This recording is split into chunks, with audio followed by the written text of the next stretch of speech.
tous et à toutes les amis, donc je suis heureux de vous retrouver aujourd'hui sur la chaîne AR15 Nation Tactical, votre chaîne. Sujet de la vidéo aujourd'hui, SKS sous-estimé en 2025. Nous allons commencer la vidéo de suite après ça. Bienvenue à vous tous et merci à tous de vous abonner. Merci de votre soutien. N'oubliez pas que vous avez maintenant un compte Tipeee où vous pouvez soutenir la chaîne. Je vous ferai une petite vidéo dédiée à ce sujet pour vous expliquer les tenants et les aboutissants et les décisions qui ont été prises par rapport à YouTube. Bien, là n'est pas le sujet de la vidéo. Donc, pourquoi je vous fais cette vidéo? Pour plusieurs raisons. Comme le dit le titre, SKS sous-estimé en 2025. Pourquoi? Puisque c'est une arme pour moi qui est excellente. Donc, on va parler de pas mal de choses dans la vidéo, de son historique.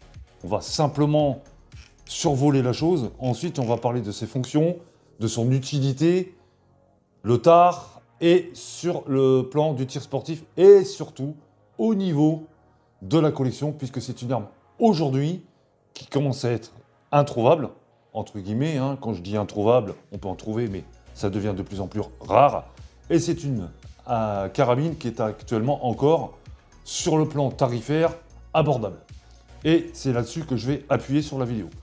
Donc nous allons commencer alors direct avec son historique. Donc la SKS non complet, donc Simonov SKS 45, Simonoriadny carabine système Simonova 1945, soit carabine semi-automatique du système Simonov modèle 1945.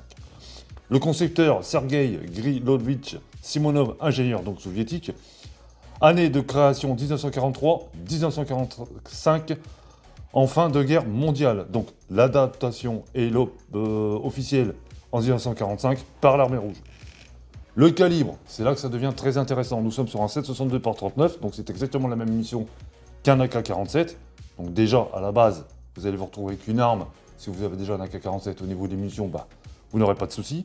Un fonctionnement semi-automatique à empreinte gaz, traditionnel. On est à peu près sur le même système qu'un AK. Chargeur fixe de 10 coups, alimenté par l'arme chargeur qui se trouve devant vous.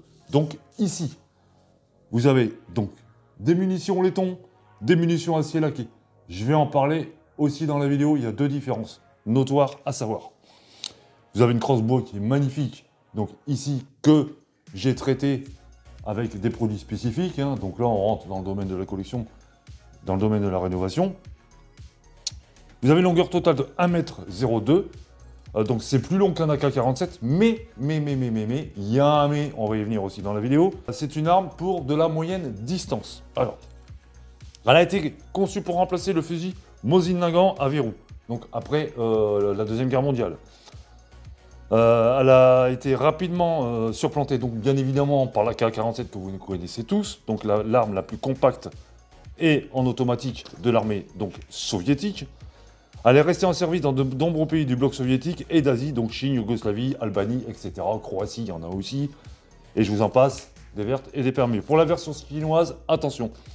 Elle est connue sous le type 5.6, autrement dit 56. On appellera ça une Simonov type 56. Donc pour la version chinoise, retenez bien parce que ça fait une petite différence par rapport à la qualité et par rapport au prix d'achat si vous trouvez une SKS donc chinoise. Alors à savoir qu'elle est très prisée des collectionneurs à l'heure d'aujourd'hui.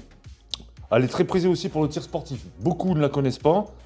Pour sa fiabilité, sa précision et son look évidemment emblématique que vous connaissez tous par rapport aux armes russes.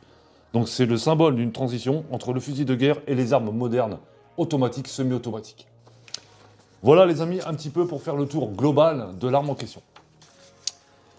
Alors je vous fais cette vidéo, puisque pour moi, à l'heure d'aujourd'hui, là c'est le collectionneur qui parle, c'est une arme vraiment qu'il ne faut absolument pas négliger et sous-estimer.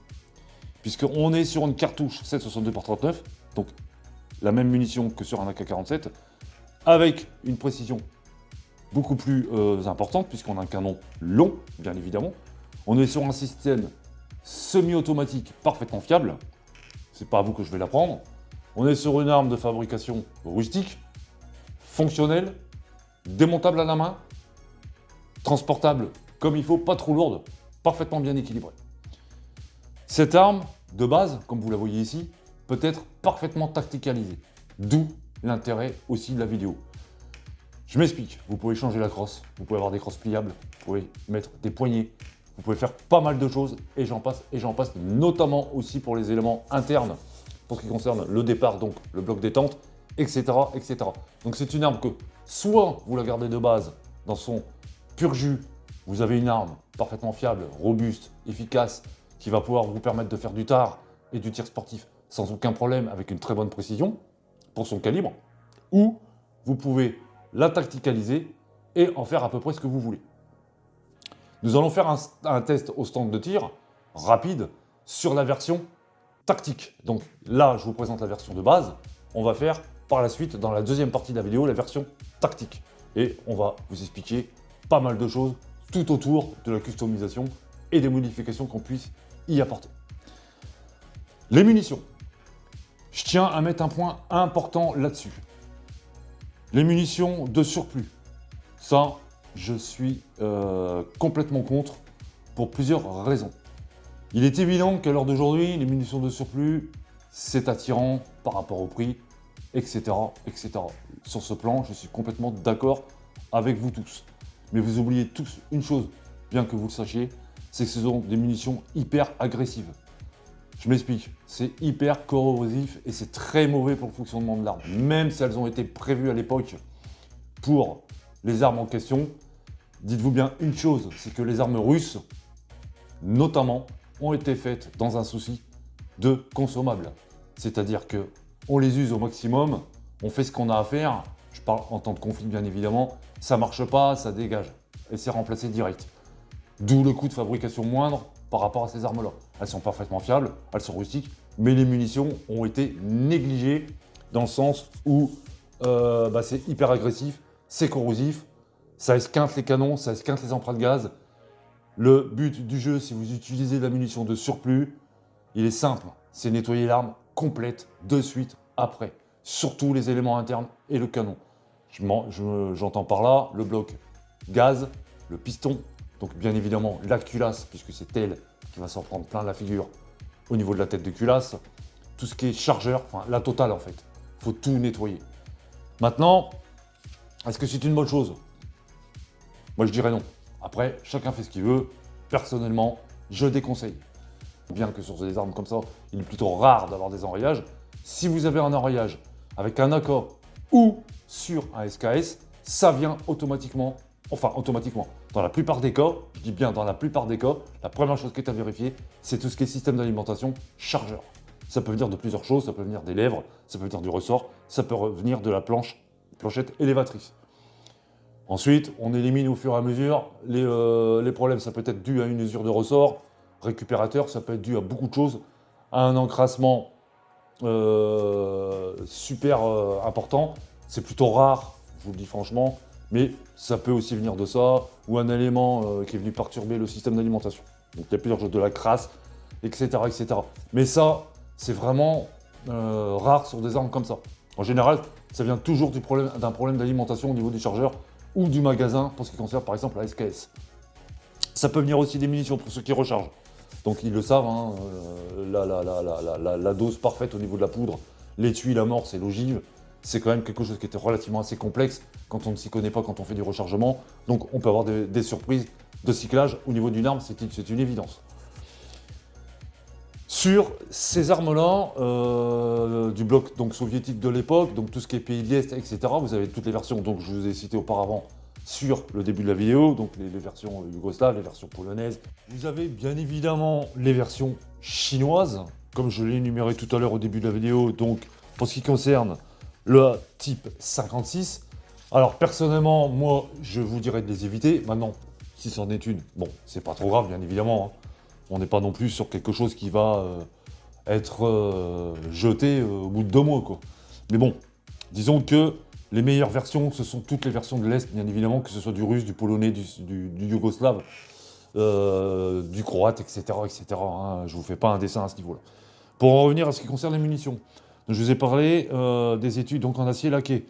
Pourquoi? Puisque, comme je vous l'ai dit tout à l'heure, les munitions de surplus, ce sont des munitions qui sont relativement agressives. Donc c'est à éviter dans toutes les armes.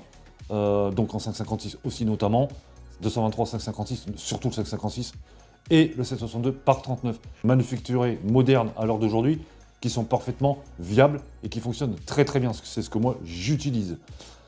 Bien, donc nous voilà déjà pour les petits conseils au niveau des munitions et de tout ce qui s'ensuit. Pour ce qui concerne l'entretien, on reviendra sur une autre vidéo à ce niveau-là pour pouvoir vous expliquer un petit peu les tenants, les aboutissants, les petites choses auxquelles il faut faire attention. C'est à peu près la même chose que sur un AK-47, à quelques détails près, pardon, mais on est à peu près exactement dans le même état d'esprit par rapport à l'entretien et tout ce qui concerne le graissage, les points de graissage et tout ce qui va bien. Maintenant, je voudrais encore revenir une fois sur la cote de la collection. Ce sont des armes que vous pouviez avoir à une certaine époque pour rien, strictement rien. Ce qui représente à l'heure d'aujourd'hui, on va dire, entre 150 à une certaine époque à 200, 400, 450 euros, voire 500 euros. À l'heure d'aujourd'hui, je crois qu'on est dans une fourchette entre 600, 700. Donc ça reste encore abordable. C'est pour ça que je vous dis, si vous en possédez une, bien évidemment, vous la gardez. Si vous voulez en acheter une, que vous en trouvez une, attention.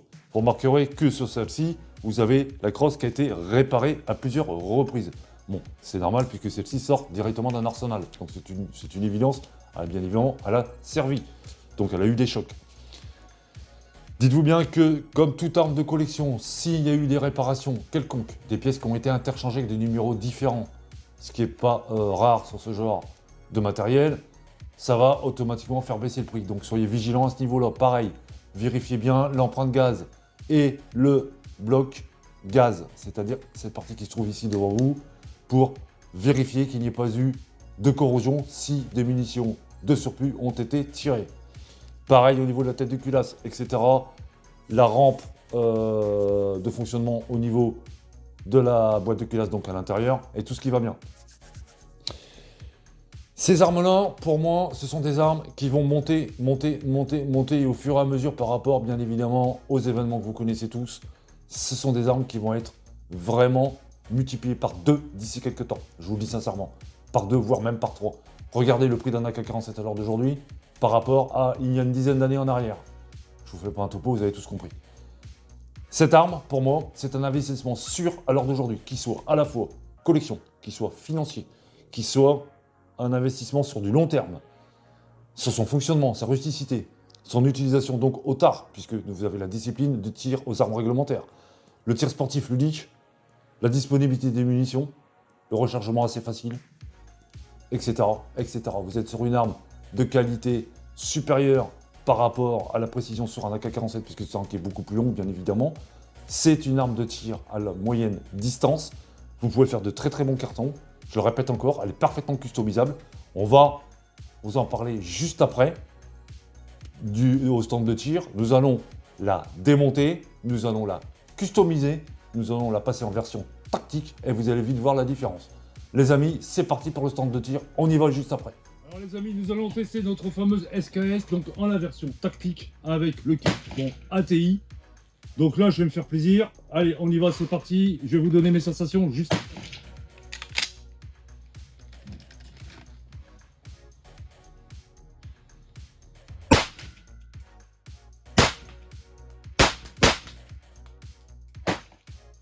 Quelle sensation. Très bonne sensation. On a une bonne prise en main, c'est pareil. Il n'y a rien à dire. Franchement, il n'y a rien à dire. C'est toujours aussi jouissif de tirer avec ça.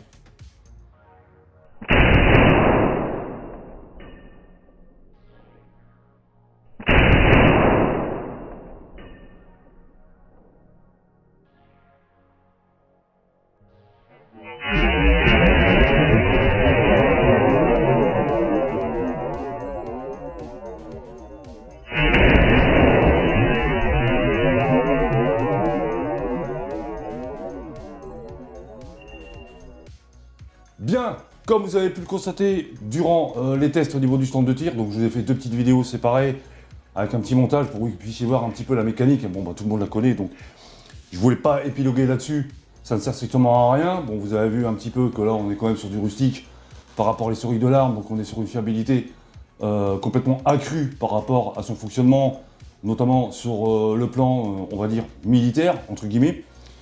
Donc là, nous avons la version tacticalisée. Alors, nous sommes en présence d'une crosse ATI. C'est un kit, on va dire, qui est pas très cher, qui fait le job, mais on va dire que pour moi, c'est pas ce qu'il y a de mieux. Je vais préconiser plutôt le kit, donc Fab Défense, que je vais vous mettre ici en photo, qui lui est pour moi beaucoup plus fonctionnel et beaucoup plus, déjà sur le plan style et sur le plan de la gueule, on est déjà sur autre chose, puisqu'en fait on est sur quelque chose de beaucoup plus costaud, puisque Fab Défense est quand même relativement costaud à ce niveau-là. Ça, j'en avais parlé plus d'une fois par rapport au cross, moi c'est un peu lourd, mais c'est quand même relativement costaud. Je préfère le Fab Défense. Rapport qualité, je préfère quand même vraiment le Fab Défense. Là, on est sur de la TI, c'est bien, mais sans plus. On va dire que ça fait le job, c'est déjà pas mal. Après, voilà, c'est pour les gens qui veulent pas trop investir dans ce domaine-là, uniquement pour du tir récréatif, entre parenthèses, c'est amplement suffisant. L'avantage qu'il y a sur cette arme-là, c'est pour ça que je vous fais la vidéo, c'est que comme je vous l'ai expliqué au début, c'est une valeur sûre. Dans le sens où vous gardez l'arme historiquement parlant, donc avec la crosse d'origine et tout ce qui s'ensuit, vous pouvez rajouter donc le kit tacticalisable de la crosse. Donc là, comme vous pouvez le voir sur la vidéo, vous pouvez changer les chargeurs. Donc là, je vais en parler parce que attention au niveau des chargeurs.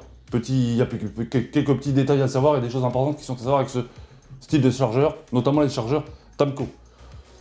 Attention aussi à une chose, les modifs, ce genre de plateforme, peuvent être différentes d'un modèle à un autre, notamment de type 56 par rapport au modèle chinois, comme je l'avais déjà expliqué juste avant dans la vidéo. Maintenant, pour ce qui concerne les chargeurs. Les chargeurs sont utilisables avec les crosses, donc en bois, mais ça va demander quelques petites modifications légères pour que ça puisse passer.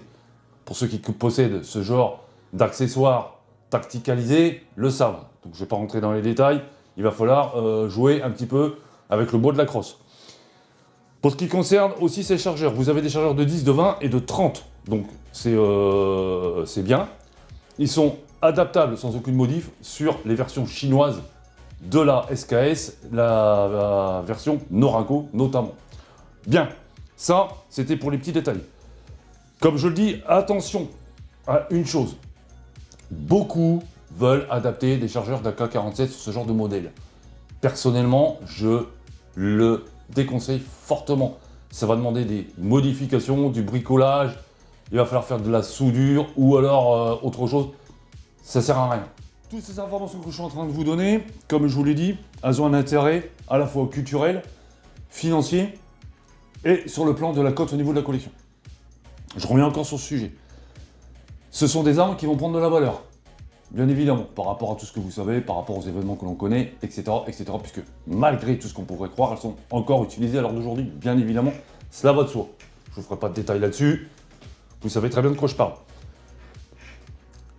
Personnellement, au niveau du tarif, un AK-47, un SKS, pour quelqu'un qui veut des plateformes fiables, robustes, parfaitement tacticalisables, ce sont vraiment deux plateformes à avoir sur le plan des armes de l'Est. On fait des très bons tirs sur 100, 200, 300, voire 400 même, avec un optique, etc. Là par contre, ça va demander encore bien évidemment des modifs, donc il y a une possibilité. Il y a plusieurs choses qui peuvent être faites. Donc c'est vraiment une arme que l'on peut vraiment, comme je vous le dis, modifier à souhait, entre guillemets, dans les règles de l'art. Maintenant, pour ce qui concerne d'autres armes russes, à verrou par exemple, je reviendrai dans d'autres vidéos à ce sujet-là. Vous pouvez faire une collection d'armes de l'Est, et c'est vraiment quelque chose d'intéressant, puisque, comme je vous le dis, je le répète et j'insiste bien là-dessus, ce sont des valeurs sûres qui vont prendre de la valeur dans pas très longtemps. Quand je dis pas très longtemps, c'est quand même 1 an à 2 ans, mais ça va monter au niveau de la cote de la collection. Donc c'est maintenant ou jamais d'investir dans ce genre de plateforme. Surtout si vous aimez ce genre de plateforme, n'hésitez absolument pas. Attention aux versions chinoises, je l'ai dit déjà dans la vidéo, sur ce modèle au niveau des SKS. Donc il est préférable évidemment d'avoir un modèle d'origine russe, donc, ou alors serbe, etc. Tout ce qui est pays de l'Est. Bon, on va plus se rapprocher des pays de l'Est que de la Chine, pour des raisons évidentes que vous connaissez. Les amis, je vous dis à très bientôt pour de nouvelles vidéos sur la chaîne AR15 Nation Tactical. N'hésitez pas à vous abonner. Merci à tous ceux qui soutiennent la chaîne. Je vous dis à très bientôt. Ciao les amis.